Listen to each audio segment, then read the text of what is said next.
नमस्ते। संगम टॉक्स में आपका स्वागत है। आज हम एक बहुत विशिष्ट अतिथि से बात करने वाले हैं जिनका नाम है चैतन्य सिंह राजपूत। लेकिन आज से 1 वर्ष पहले इनका नाम चैतन्य सिंह राजपूत नहीं था, इनका नाम था शेख जफर कुरैशी। अब अगर इस नाम को आप देखेंगे तो शेख किसे कहा जाता है? जो मोहम्मद के परिवार से आते हैं उन्हें शेख कहा जाता है, और जो मोहम्मद का कबीला था कुरैश, उसमें से आते हैं वो कुरैशी कहे जाते हैं। और यदि आपको इस्लाम की जो हिरार्की है या उसका जो एक कास्ट सिस्टम है उसकी समझ हो, तो इन्हें सर्वोत्तम मुसलमान माना जाता है, जिन्हें अशराफ कहा जाता है।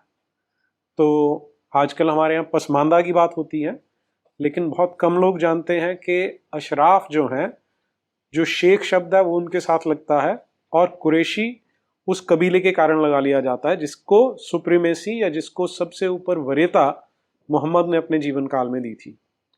तो आप समझ सकते हैं कि ऐसे परिवार से जो व्यक्ति हैं उन्होंने घर वापसी की, अपना शुद्धिकरण किया। तो आज वो हमारे साथ बात करेंगे।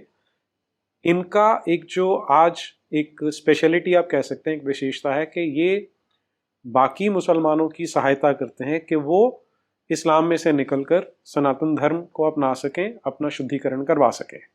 तो नमस्ते चैतन्य राजपूत जी, आपका बहुत बहुत स्वागत है। धन्यवाद जी। चैतन्य जी, पहले तो मैं आपके नाम से आरंभ करता हूं कि आपने अपना नाम चैतन्य सिंह राजपूत ही क्यों रखा?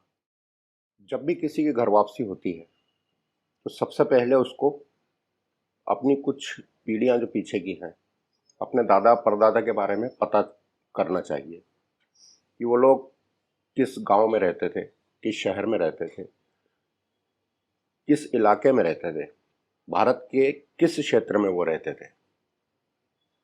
आप जब थोड़ा पास जाएंगे तो मुझे जहाँ तक लगता है, घर वापसी जब आप करेंगे तो अपने नाम के पीछे जब आप सरनेम लगाएंगे तो आप काफ़ी हद तक वहाँ पहुँच जाते हैं, अपनी जड़ों से जुड़ जाते जड़ों से जुड़ जाते हैं जी। और भारत के जो मुस्लिम हैं उनमें 85-90% लोग जो हैं वो राजपूत ही थे, जिनका कन्वर्जन बाद में हुआ। क्योंकि पहले जो राजा रजवाड़े थे वो सब अधिकांश राजपूत थे, और जब आतताई हमला करते थे तो जहां वो लोग युद्ध जीत जाते थे, किले फतेह कर लेते थे, तो वो जो रियासत होती थी उसको डरा धमका कर मजबूर करके जैसे भी वो चाहते थे वो उनको मुस्लिम, इसीलिए कहा जाता है कि तलवार के दम पर जी। मुस्लिम बनाया गया। जी। तो जहां तक मैं अपने आप को खोज पाया, मुझे ऐसा लगा कि हम राजस्थान के बहुत करीब रहे हैं। जो एमपी में जहां हम रहते हैं वहां से मात्र 6 किलोमीटर पर राजस्थान बॉर्डर है, जहां हमारी पीढ़ियां पहले रही है, और आज भी हम उसी क्षेत्र में हैं। तो जब मैंने घर वापसी की तो मैं अपने अंदर भी एक क्षत्रिय पहले देखता था। तो मुझे लगा कि जब भी मैं घर वापसी करूंगा तो मैं अपने पीछे राजपूत जरूर लगाऊंगा। जी। ओके, अच्छा, अब प्रश्न ये आता है जी कि जब हम इस्लाम की बात करते हैं तो जो पैगंबर था, जिसे मोहम्मद बिन अब्दुल्ला जिसका नाम था, उसे पैगंबर कहते हैं। ये क्लेम है इस्लाम वालों का कि वो पैगंबर था। उसने ये कहा था कि मेरे जो माँ बाप हैं वो जहन्नुम में हैं क्योंकि वो काफिर मरे थे, लेकिन क्योंकि वो पैगंबर के या रसूल के माँ बाप हैं इसलिए वो उस जहन्नुम में जहाँ पर आग सबसे कम है, केवल टखनों तक आती है। तो अब इसको हमारा जो तार्किक बुद्धि है वो मूर्खतापूर्ण भी समझ सकती है, कैसे भी मान सकते हैं, लेकिन ये उनका अपना क्लेम है। तो अगर इस्लाम इस तरह से अपने पूर्वजों से काट देता है तो फिर आपने घर वापसी का निर्णय क्यों किया कि घर वापसी करनी चाहिए या नहीं करनी चाहिए? घर वापसी बिल्कुल करना चाहिए, क्योंकि पूरे ब्रह्मांड पर पहले सिर्फ मूर्ति पूजक थे, और मूर्ति पूजक थे यानी मूर्ति पूजा सनातन धर्म में होती है, तो स्वाभाविक है कि सबसे पहले जो धर्म था वो सनातनी है, और अगर आपको अपना मूल समझ में आ जाता है तो आपको बिल्कुल देर नहीं करना चाहिए। और अभी तो बहुत अच्छा माहौल है, अभी आपको कोई ऐसी चिंता नहीं कि आप घर वापसी करेंगे तो कोई आप पे अटैक कर देगा तो शायद हमारे एमपी में और यूपी में तो शायद बुलडोजर चल जाए। इस तरह की अगर कोई हरकत करता है तो हम हमारे एमपी में भी देर नहीं लग रही है, वहाँ भी शिवराज जी है, लेकिन शिवराज जी से ज़्यादा बेहतर मैं मानता हूँ कि हमारे जो गृह मंत्री हैं वो अच्छा एक्शन ले रहे हैं अपराधियों के विरुद्ध, और अपराध कम करने में यही एक यूपी और एमपी में बुलडोजर की काफ़ी ठीक रहा है कि ये जो कार्रवाई हो रही है मेरे हिसाब से ठीक है, एक अच्छा माहौल है। और जब भी अपना कोई मूल समझ में आता है तो उनको बिल्कुल लौट कर आ जाना चाहिए। जब वो खुद ही बोल रहे हैं, नबी खुद ही बोल रहे हैं कि हमारे जो वालिदैन थे, माता पिता थे, वो जहन्नुम में काफिर थे, तो स्वाभाविक है कि वो मूर्ति पूजक थे। तो जब वो उनके खुद ही जो पीछे की पीढ़ियां हैं, उनके खुद के माता पिता है, वो खुद काफिर थे, मैं तो चाहता हूं कि जो भी है वो काफिर बन जाए। और मेरा व्यक्तिगत अगर मत दिया जाए तो मैं तो चाहता हूं कि मुझे हर जन्म में ईश्वर काफिर ही पैदा करे। जी, तो इसमें दो चीजें आती हैं। पहली ये कि आपने कहा कि अब कोई हमला नहीं करेगा अगर आप घर वापसी करते हैं, जो कि होना भी चाहिए, क्योंकि जब हमारे देश में फ्रीडम ऑफ रिलीजन की बात है, उसका अधिकार दिया गया है, तो करना चाहिए। और ये सरकार का दायित्व बनता है कि यदि कोई उनके अगेंस्ट गुंडागर्दी करता है उनको सुरक्षा दी जाए, तो उन्हें सुरक्षा दी जाए और उन गुंडे बदमाशों को जो कार्रवाई बनती है वो की जाए। ये तो ठीक है, ऐसा होना भी चाहिए। और ये बहुत एक लज्जाजनक बात है अगर इस तरह के लोगों पर जो स्वेच्छा से करना चाहते हैं उन्हें गुंडे डराते हैं, तो ये बड़े शर्म की बात है। लेकिन इसका दूसरा एस्पेक्ट आता है कि क्या आपने पॉलिटिकली मोटिवेट होके किया कि आज आपको लगता है कि योगी है या नरोत्तम मिश्रा है, तो आपने पॉलिटिक्स से मोटिवेट होके किया या आपके अंदर की अपनी इच्छा थी कि आपका कोई पॉलिटिकल मोटिव तो नहीं है इसमें? जी, बहुत अच्छा सवाल है नीरज जी आपका। मैं जैसे कि पहले भी बता चुका हूं कि 2005-06 का वो समय था जब मैंने घर वापसी करने का बिल्कुल पक्का मन बना लिया था, लेकिन वो समय मुझे अनुकूल नहीं दिखा। वो माहौल थोड़ा ठीक नहीं था, कट्टरपंथी हावी थे, और कहीं ना कहीं एक डर था कि शायद घर वापसी करने के बाद जो मैं करना चाहता हूं उसको करने के लिए शायद मैं जिंदा नहीं रह पाऊं। ये डर मेरे मन में था जी कि मुझ पर अटैक होगा, लोग मुझे जीने नहीं देंगे जी, और मुझे कहीं सुरक्षा नहीं मिल पाएगी, ना सरकार की तरफ से और ना ही समाज भी उस समय। अब हिंदू जागा है एक तरह से, मैं तो खुलकर कहूंगा। मेरा कोई राजनीतिक ऐसा नहीं है कि मुझे राजनीति में जाना है, मुझे बिल्कुल, मैं तो पहले भी कई मंच पर कह चुका हूं कि मैं सिर्फ अपने सनातन धर्म के लिए काम कर रहा हूं और मुझे वही आगे करना है, मुझे इसी में संतुष्टि मिलती है। जी ठीक है। तो ये अपने आप में जो हमारे दर्शक हैं और जो हमारी सत्ता के लोग हैं उन्हें भी जानना चाहिए कि किस तरह से इस देश में, कहने को हम बोलते हैं कि हमारा संविधान है, हमें अपने संविधान पे पूरा पूरा विश्वास है, law will take its own course, इस तरह के बहुत बड़े बड़े जुमले तो मारे जाते हैं, लेकिन वास्तु स्थिति ये है कि आप सनातन अपनाना चाहते थे, लेकिन कहने को एक स्वतंत्र देश में गणतंत्र जहां पे चलता है, जहां पर संविधान है, वहां पे आपको ये भय था कि आपकी हत्या कर दी जाएगी। बिल्कुल, ये दो चीजें बताता है, एक तो लॉ एंड ऑर्डर का फेलियर, दूसरा कि इस्लाम को कहा जाता है कि शांति का मजहब है, जो अपने आप में बता रहा है कि वो शांति का मजहब नहीं है, बल्कि यहाँ पर एक तरह से गुंडागर्दी की जाती है। बिल्कुल। तो अच्छा, अब आपने इसे अपनाया और अब आप बड़े मुखर होके कहते हैं कि और कोई यदि चाहे तो वो घर वापसी करवा सकता है और आप उनकी सहायता करते हैं। यदि आपको ये समस्या आई थी तो अब हम मान लेते हैं कि राजनीतिक परिवेश बदला है, लेकिन इस परिवर्तन के बावजूद भी आपको समस्याएं तो अभी भी आती होंगी, तो वो बताइए जरा, क्या समस्याएं आती हैं? जी देखिए, ये एक थोड़ा सा अलग हो जाएगा कि घर वापसी पहले जब करते थे तो एक अलग डर था। अब जैसे जो माहौल जो अनुकूल हुआ है, इसमें अगर जो भी घर वापसी करते हैं तो घर वापसी पहले करो या अभी करो। कुछ समस्याएं ऐसी हैं जो पहले भी आ सकती थी और आज भी आ रही हैं और आने वाले समय में भी आएंगी, लेकिन वो इतनी ज्यादा बड़ी नहीं है। क्योंकि जब भी हम कोई भी नया काम करते हैं या हम कोई जॉब में नए नए जाते हैं या कोई व्यापार हम नया नया करते हैं, हमारे जीवन में हम कुछ भी जब नया करते हैं तो स्वाभाविक है कुछ छोटी मोटी समस्याएं तो आती हैं। वो यहां पर भी आती हैं। सबसे पहला कि जो आपका परिवार है, जो आपके जितने भी रिश्तेदार हैं, वो सब छूट जाते हैं। क्यों छूट जाते हैं? वो इसलिए छूट जाते हैं क्योंकि अधिकांश जो परिवार हैं वो इस चीज को स्वीकार नहीं करते हैं कि हमारा जो मुस्लिम बच्चा है वो किसी और धर्म को अपनाए। लेकिन कुछ परिवार ऐसे हैं जो खुले विचारों के हैं, लेकिन ऐसे न के बराबर है।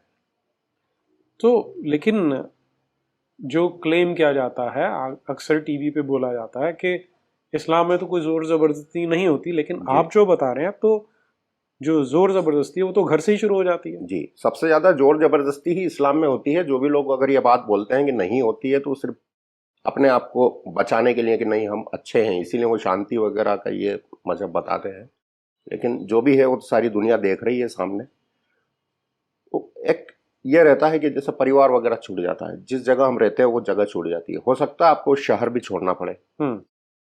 तो जब हम शहर छोड़ते हैं तो या अगर हम किसी अगर प्राइवेट जॉब में है तो वो भी चली जाती है। अगर कोई हमारा व्यापार व्यवसाय अगर हम करते हैं तो वो भी वहां से हमको दूसरी जगह शिफ्ट करना होता है।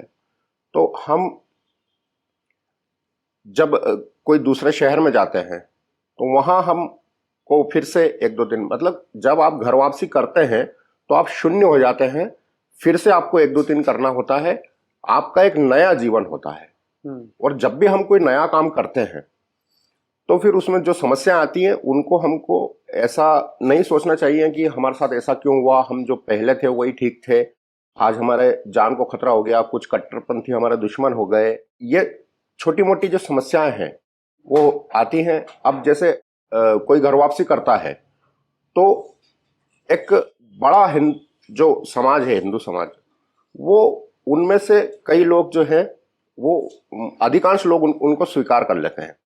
लेकिन कुछ मंदबुद्धि तो हर जगह होते हैं, वो यहां पर भी हैं।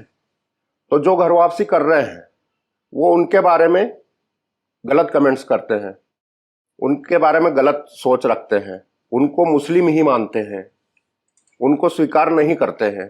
तो कई बार कुछ लोग हो सकता है इसको मन पर भी ले ले, लेकिन मैं अगर कोई मुझे सुन रहा है तो मैं यही कहना चाहूंगा कि ऐसे मंदबुद्धि लोगों की बातों पर बिल्कुल ध्यान न दें। क्योंकि आपने घर वापसी करके जो काम किया है, ये काम कोई छोटा मोटा काम नहीं, और छोटे मोटे लोग कर भी नहीं सकते। इसके लिए बहुत हौसला चाहिए अपने अंदर, और ये एक ऐतिहासिक काम है। जितनी भी घर वापसी हो रही है एक तरह से एक इतिहास लिखा जा रहा है हर व्यक्ति का। तो आप इस बात को ध्यान में रखें। और जो छोटी मोटी जो समस्याएं आती हैं वो तो हर जगह आती हैं, तो उससे लड़े। और इसके अंदर जो हिंदू समाज है, जो सक्षम लोग हैं, वो इनका सपोर्ट करें। मैं ऐसा चाहता हूं जी। उनको फिर से खड़ा करने के लिए किसी का सपोर्ट तो चाहिए ना। अगर आपने उनको स्वीकार कर लिया है तो उनका आप सपोर्ट भी तो करें। ठीक बात है। तो आपकी बातों से मुझे समझ में आ रहा है कि आप द्विज बन जाते हैं। हमारे यहाँ जो सनातन धर्म में द्विज की कॉन्सेप्ट है कि बच्चा जब जन्म लेता है तो वो शूद्र होता है, लेकिन जिस समय वो विद्या ग्रहण करने के लिए निकलता है तब वो उसका दूसरा जन्म होता है। तो ये मुसलमान समाज में जब जन्म लेते हैं तो एक दुर्भाग्य होता है। एक दुर्भाग्य है कि आप ऐसे एक समाज में फंस गए जहां पर रूढ़िवादिता, जहां पर अंधविश्वास है, और उसमें से निकलने के लिए आपको साहस करना पड़ता है। और क्योंकि आपका सब कुछ छूटता है तो एक तरह से वो आपका नया जन्म होता है। अंतर केवल ये है कि हिंदू समाज में जब द्विज बनते हैं तो उनको पूरा एक सिस्टम बना मिलता है, आपको बनाना पड़ता है अपना सिस्टम, जो अपने आप में बहुत समस्याएं प्रस्तुत करता होगा। जी।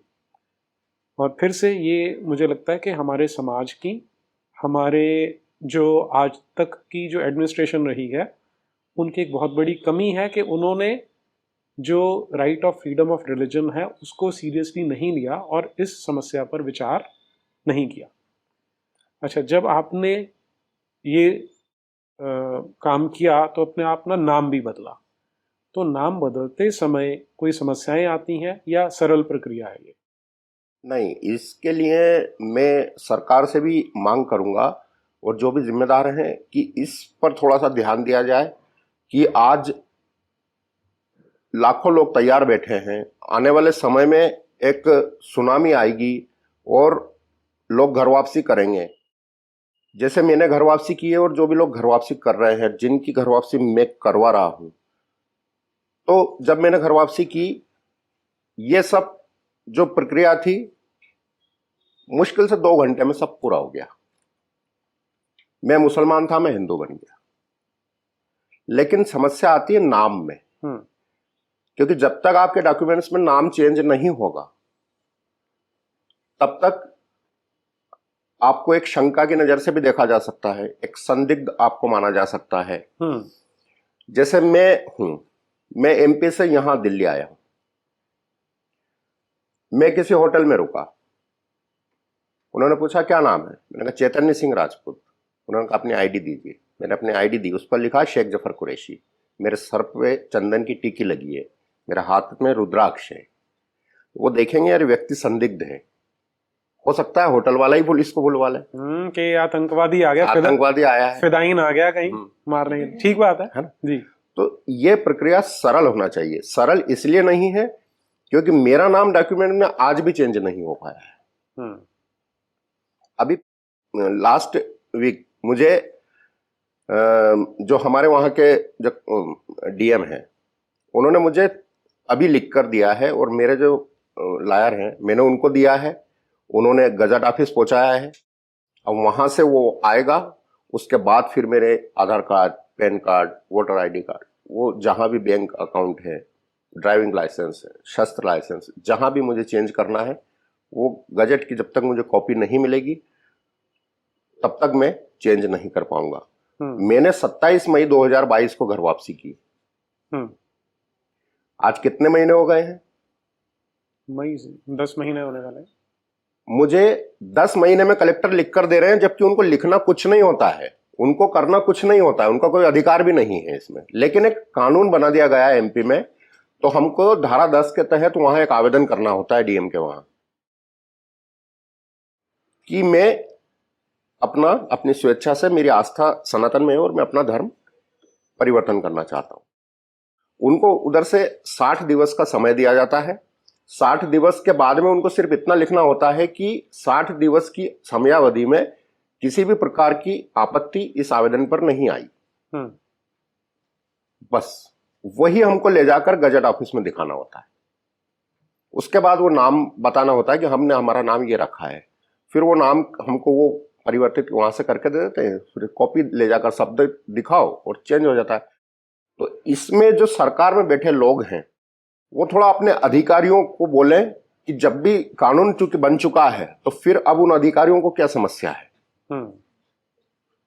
उन अधिकारियों को बोला जाए कि इस तरह के कोई आवेदन आते हैं तो उस पर त्वरित कार्रवाई की जाए, क्योंकि सामने वाला कहीं ऐसा ना हो कि किसी कानूनी उलझन में फंस जाए। वो अपनी बेचारा अपनी आस्था से आ रहा है किसी अच्छे सत्य धर्म में, और उसके बाद में उसको कहीं आतंकवादी बना के इधर उधर से उलझा ना दिया जाए। कहीं वो ऐसी स्टेट में फंस जाए जहां सरकार उसके अनुकूल ना हो, विपरीत हो, तो कहीं ऐसा ना हो कि यार अच्छा तूने ऐसा किया, अब तुझे सबक सिखाते हैं। ठीक बात। तो इसमें जो मुझे समझ में आ रहा है कि अगर हम अपने देश का इतिहास देखना शुरू करें तो पहले क्या किया गया कि कॉन्स्टिट्यूशन में आर्टिकल 25 से 30 डाले, माइनॉरिटीज को प्रोटेक्शन दिया। फिर 90s के आते आते माइनॉरिटी कमीशन बन जाता है और कुछ वर्षों बाद माइनॉरिटी अफेयर्स की मिनिस्ट्री बन जाती है। होना उल्टा चाहिए था। अब ये जो प्रक्रिया बनी, इसमें क्या हो रहा है कि इस्लाम और क्रिश्चियनिटी को स्टेट से सुरक्षा मिल रही है माइनॉरिटिज्म के नाम पे, जबकि दोनों का डिक्लेयर्ड ऑब्जेक्टिव है सनातन धर्म को खत्म करना। होना उल्टा चाहिए था। और अभी भी किया जा सकता है जो आप कह रहे हैं कि अगर एक कमीशन बना दें, मिनिस्ट्री भले ही अभी ना बनाए, एक कमीशन बन सकता है जिसे कमीशन ऑफ ह्यूमैनिटीज कहा जा सकता है कि क्योंकि हम उनको ह्यूमन बना रहे हैं। जब आप एक ऐसी विचारधारा जो कहती है कि ये सब मखलूक से बदतर हैं जो काफिर हैं, एक ऐसी विचारधारा जो बोलती है कि महिलाओं का दिमाग आधा होता है, एक ऐसी विचारधारा जो बोलती है कि तुम्हें वहां जाओगे तो हूरें मिलेंगी, एक ऐसी विचारधारा जो कहती है कि तुम काफिरों की हत्या करोगे तो अल्लाह तुम्हें शराब पिलाएगा। तो ऐसी विचारधारा से अगर हम किसी मुसलमान को निकालते हैं जो कि उसका विक्टिम है, तो हम उसे वापस मानव बना रहे हैं। तो एक ऐसा कमीशन हो जिसे कमीशन ऑफ ह्यूमैनिटी बोला जा सकता है, जो सिंगल विंडो क्लियरेंस होनी चाहिए कि ये व्यक्ति आया है, इसको इस्लाम से या क्रिश्चियनिटी से सनातन में आना है, तो इसके ये नाम जो है ये चेंज कर दी जाए, इस तरह का एक कोई व्यवस्था होनी चाहिए। तो मुझे लगता है कि ये सरकार के मैंडेट में आता है, तो उन्हें इस पे ध्यान देना पड़ेगा। बिल्कुल जी। अच्छा, अब आप ये बताइए हमें कि हम सरकार की भी बात कर रहे हैं, तो जो सनातन समाज है, जो हिंदू समाज है, इसके ऊपर भी कोई दायित्व है इसका? घर वापसी जब होती है तो हिंदू समाज के लोगों को क्या क्या आपकी अपेक्षा है उससे? बहुत बड़ा दायित्व बनता है हिंदू समाज का, क्योंकि जब भी घर वापसी होती है, जैसे मैं तो खुद की बात करता हूँ कि मैं घर वापसी के पहले भी एक हिंदू की तरह ही अपना जीवन जीता था। 2016 में ही मैंने अपने घर के अंदर मंदिर बना लिया था। मैं पूजा पाठ पहले भी करता आया था। इन बातों को लेकर मैं चर्चित पहले भी था। सोशल मीडिया पर मेरे काफ़ी फॉलोअर्स थे, और जिस दिन मैंने घर वापसी की है उस दिन तो काफ़ी आग लगी हुई थी सोशल मीडिया पर। नारे लगाए जाते हैं। क्या नारे लगाते हैं? स्वागत किया जाता है, सत्य सनातन धर्म की जय हो, जय जय सिया राम, तरह तरह की बातें, अपनी अपनी प्रतिक्रिया सभी देते हैं। अच्छी बात है, इससे सामने वाले को थोड़ा लगता है कि चलिए हमारा स्वागत हो रहा है। लेकिन बात यहीं खत्म नहीं हो जाती, अभी जिम्मेदारियां और भी हैं। सिर्फ आपका कोई व्यक्ति ने आपके धर्म को अपनाया है और वो आया है तो आपने उसका स्वागत किया, बहुत अच्छी बात है, लेकिन आपके कर्तव्य यहीं खत्म नहीं हो जाते। अभी आपकी जिम्मेदारी शुरू हुई है, वो व्यक्ति आपके बीच में आया तो अब आपकी जिम्मेदारियां शुरू हुई हैं। उन जिम्मेदारियों का निर्वहन भी आपको करना पड़ेगा। सामने वाले को ऐसा नहीं लगना चाहिए कि कहीं मैंने गलत फैसला तो नहीं कर लिया। 4 दिन सबने मेरे नारे लगाए, उसके बाद तुम कोई मुझे पूछता ही नहीं, मैं बिल्कुल अलग थलग हो गया हूं। जैसे मैं नाम नहीं लेना चाहूंगा, लेकिन अभी भी एक व्यक्ति है बार बार वीडियो डाल रहे हैं, मैं अकेला पड़ गया हूं, ये कर ऐसा हो रहा है। मेरे नजर में वो जो कर रहे हैं वो गलत कर रहे हैं, क्योंकि जो आना चाहते हैं वो उनको निराश कर रहे हैं, जबकि वो खुद सही जगह आ चुके हैं। अब वो दूसरे लोगों को आने से एक तरह से देखा जाए तो रोक रहे हैं। ऐसा नहीं होना चाहिए। हिंदू समाज को, जैसे मैं घर वापसी करवाता हूं तो अब मैंने अपनी उसको क्योंकि मैं खुद ही एक हिंदू हो चुका हूं, मैं उस समाज से जुड़ चुका हूं, तो अब मुझे ऐसा लगता है कि मैंने किसी की भी घर वापसी कराई है तो अब वो जिम्मेदारी मेरी है। तो जब उसका नाम परिवर्तन करवाना है तो उसके सारे दस्तावेज मैं तैयार करके मैं ही उसको साथ में ले जाकर आवेदन करवाता हूं। इसके बाद मैं लगातार उनके संपर्क में रहता हूं। लगातार उनकी अगर कोई समस्या हो तो उसको दूर करने की कोशिश करता हूं। जो हिंदूवादी संगठन है वो लोग घर वापसी करवाने के बाद में क्या ध्यान दे रहे हैं, वो व्यक्ति कहां है, क्या उनको पता है कि वो व्यक्ति किसी परेशानी में है या नहीं। लगातार आज मैं जिस तरह से घर वापसी करवाता हूं, ऐसे जो भी लोग करवा रहे हैं, मैं उनके लिए कहना चाहूंगा कि जिसकी घर वापसी आप करवा रहे हैं वो आपकी जिम्मेदारी बन जाती है। आप उसको बिल्कुल अकेला महसूस ना होने दें। अगर कोई भी समस्या उसको आती है तो आप उसकी समस्या के लिए दूर करने के लिए उसके साथ में खड़े रहें। जो सक्षम हिंदू हैं, अगर कोई व्यक्ति आर्थिक रूप से सक्षम नहीं है तो जो सक्षम हिंदू हैं उनको उसको आर्थिक रूप से उसको सहयोग करना चाहिए। अगर वो कोई काम धंधा करना चाहता है, कोई अपना व्यापार करना चाहता है तो उसमें भी उसको सपोर्ट करना चाहिए। जो हिंदूवादी विचारधारा से जुड़े हुए लोग हैं उनको हर तरह से उसको खड़ा तो करना पड़ेगा ना। आपने सिर्फ नारे लगाकर उसको स्वागत कर दिया और आपने समझ लिया कि बात ठीक है, आप बाद में भूल नहीं सकते। अगर आप भूलेंगे तो फिर बाद में उसको पछतावा होगा और फिर कहीं ना कहीं उसको ऐसा लगेगा यार मैंने कुछ गलत कर लिया। कहीं ऐसा ना हो वो वापस लौट जाए, तो हम जैसे लोगों की मेहनत पर पानी फिर जाएगा। ठीक बात है। अब इसमें क्या है कि एक तो स्टेट और सारा सिस्टम मुसलमान बनने को इंसेंटिवाइज करता है, तो जब आप उससे बाहर आ रहे हैं तो इसमें बेसिकली क्या हो रहा है कि जब हम इस्लाम और क्रिश्चियनिटी की बात करते हैं तो इन्हें प्रीडेटरी कहा जाता है कि परजीवी हैं, ये दूसरे के ऊपर पलते हैं और वहां से दूसरे को खींचने का प्रयास करते हैं। सनातन धर्म अपने आप में वैसा है ही नहीं, क्योंकि हमारे ऋषि मुनियों को कभी ये कल्पना ही नहीं रही होगी कि भगवान के नाम पे भी बंटवारा हो जाएगा, कि एक गॉड को रियल गॉड बोला जाएगा, बाकियों को नकली बोला जाएगा। तो इसलिए जो पूरे का पूरा व्यवस्था है उसमें इस तरह का सिस्टम नहीं है। जबकि क्रिश्चियनिटी और इस्लाम को जब हम देखते हैं तो वो क्योंकि बने ही इस ढंग से हैं, तो वहाँ पर पूरा एक तंत्र बना होता है कि जो चर्च है, जो पास्टर है, जो फादर है, उसने एक सिस्टम बना रखा है कि इनका ध्यान कैसे रखना है, इनको उसी जो भेड़ बकरियों का झुंड बना लिया है उस झुंड में कैसे रोक के रखना है। सेम इस्लाम के साथ है। अब जो सनातन समाज है उसने तो अभी मुझे लगता है पिछले 10-12 साल में जागना शुरू किया है, और अब उन्हें अपना, वो कहते हैं ना, गेटिंग योर एक्ट टुगेदर, कि उन्हें ये प्रक्रिया करनी पड़ेगी। जो संस्थाएं हैं वो भी बनानी पड़ेंगी जो ये काम कर सकें। और फिर से, क्योंकि हम आज एक डेमोक्रेसी में रहते हैं तो वहाँ पर सरकार का भी दायित्व बनता है कि केवल खोखले दावे करने से कि संविधान हमारा धर्म ग्रंथ है नहीं चलेगा, जब तक कि उसको आप ग्राउंड पे उतारते नहीं है। अगर आप स्वेच्छा से आए हैं तो आपको सब ओर से मदद मिलनी चाहिए, और जो इसके अगेंस्ट, इसमें आपके काम में रुड़ा अटकाते हैं, उन पे क्रिमिनल कार्रवाई जो भी बनती है वो होनी चाहिए। और हिंदू समाज को भी ये ध्यान रखना चाहिए। और इसमें मुझे ध्यान आ रहा है स्वामी विवेकानंद ने कहा था, उन्होंने रिवर्स में बोला था कि every Hindu going out and getting converted is not only a Hindu less but an enemy मोर।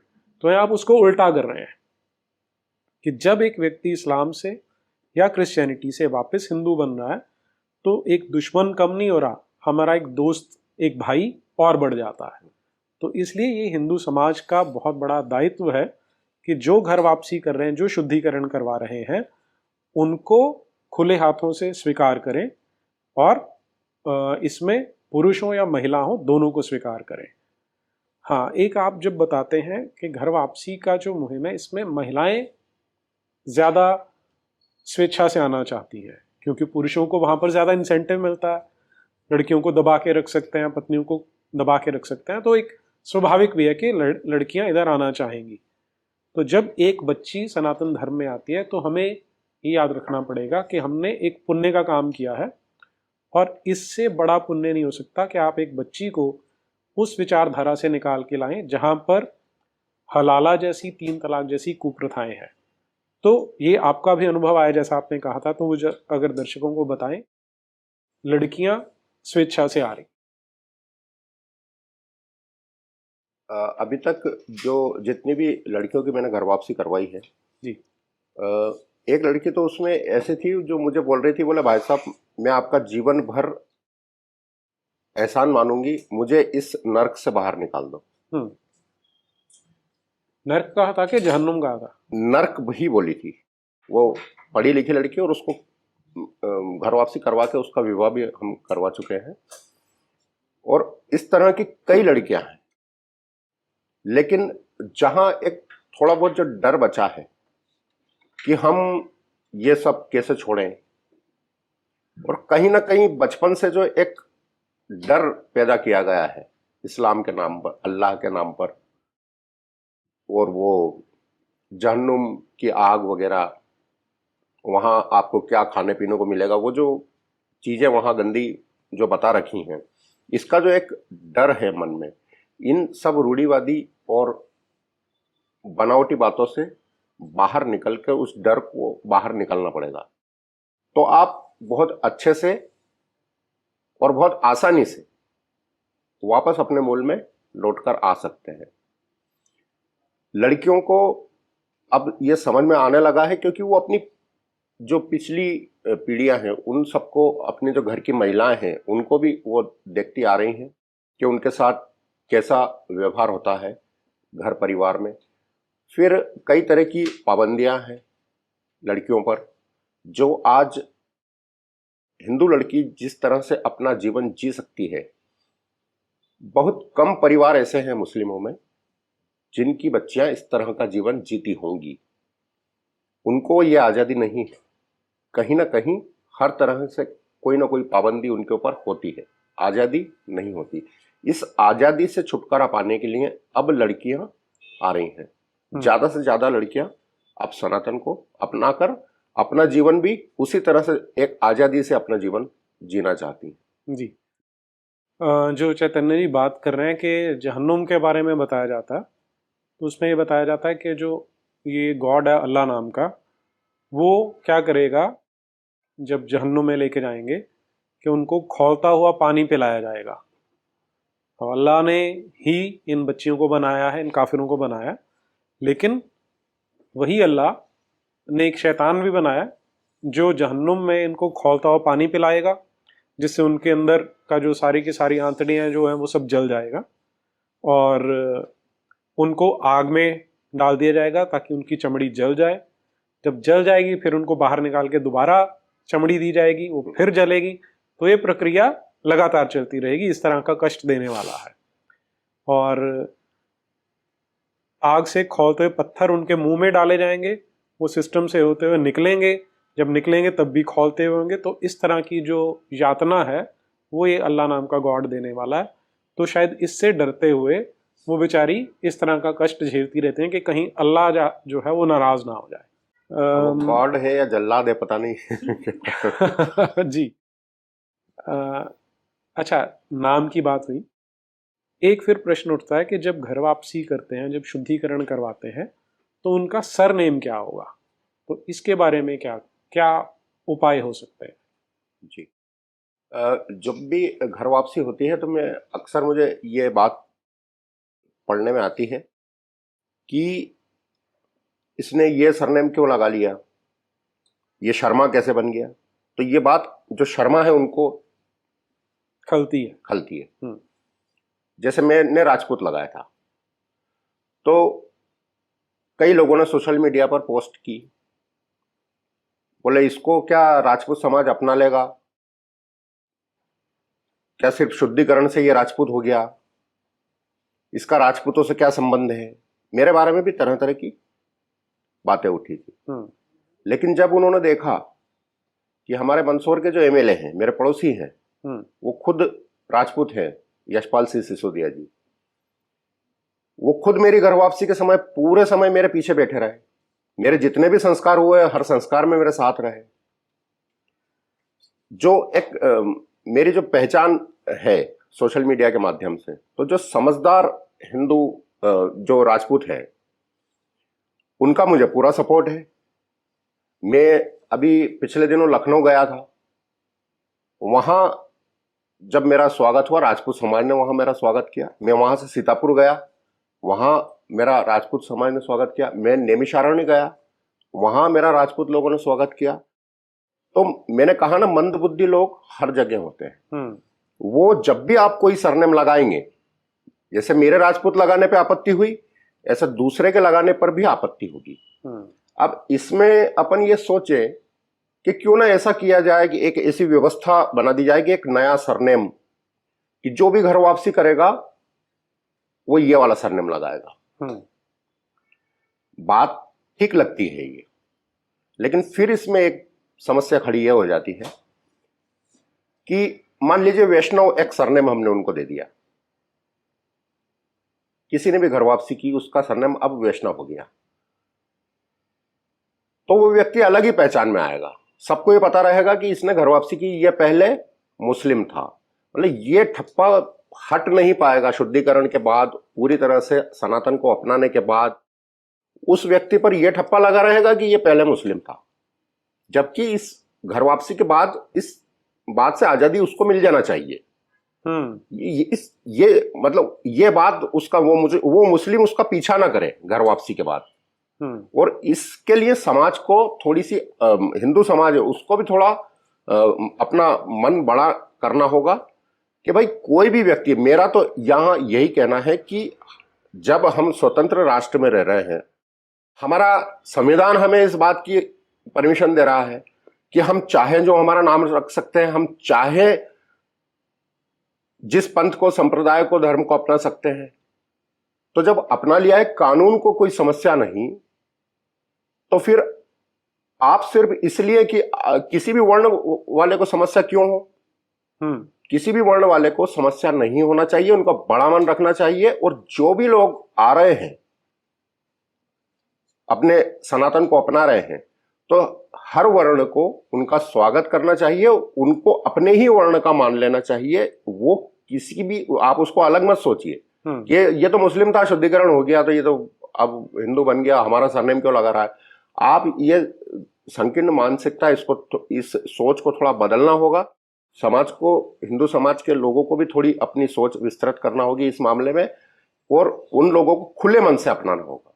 जी देखिए, इसमें जब हम बात करते हैं सरनेम की, तो जैसे आपने वैष्णव की बात की, वैष्णव और बैरागी, ये जो दो लास्ट नेम है, इनका यदि आप इतिहास देखेंगे तो जब मुसलमानों ने हमले करने शुरू किए तो इनके एक फ़कीर होते हैं। हम आज फ़कीर को क्या बोलते हैं, हालांकि मोदी जी ने भी अपने आप को फ़कीर कहा था, क्योंकि उन्हें इस शब्द के बारे में पता नहीं होगा। फ़कीर एक मुसलमानों का शब्द है, और फ़कीर ऐतिहासिक रूप से क्या करते थे कि मंदिर तोड़ देते थे, जो साधु संत होते थे उनकी हत्याएं करते थे। रहते वो गरीबी में थे, लेकिन अदरवाइज आप ये बोलेंगे वो साधु संत थे, तो ऐसा नहीं था। और ऐसे बहुत सारे डॉक्यूमेंटेड किस्से हैं कि गंगा के किनारे 20-50 साधु बैठे हैं, फकीरों का झुंड आता है, उनके गले काट के उनकी लाश को गंगा में फेंक देता है। तो ये चलता रहा। जब अकबर का समय था, उस समय उसके पास साधु गए कि ये फकीरों ने हमें परेशान कर रखा है, तो हम क्या करें। तो अकबर ने तब कहा था कि मैं तो शरिया को मानता हूं, और यहाँ शरिया चलता है। शरिया में फकीरों के लिए कोई सज़ा नहीं है, क्योंकि वो तो शरिया के अकॉर्डिंग काम कर रहे हैं, मंदिर भी तोड़ेंगे, साधु संतों को भी मारेंगे।